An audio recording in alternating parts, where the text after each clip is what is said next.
ქართული ფილმების რეტროსპექტივა ქალაქ ვენაში. საქართველოს საელჩოს ორგანიზებით 2024 წლის 11 აპრილიდან 14 მაისის ჩათვლით ქალაქ ვენაში მდებარე კინოცენტრში მეტრო კინოკულტურ ჰაუს გაიმართება ქართული ფილმების რეტროსპექტივა.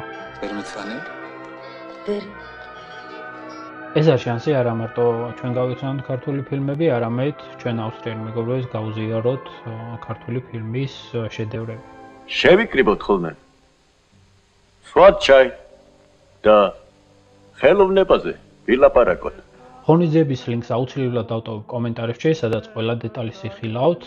გარდა მისა, მადლობა მინდა გადაუხადო ავსტრიის კინოარქივს დახმარებისთვის და საქართველოს საელჩოს ამ ღონისძიების ორგანიზებისთვის. ბილეთების შეძენა შეძლებთ კინოცენტრის სალაროებში, ხოლო სრულ პროგრამის ლინკს დავურთავ კომენტარებში.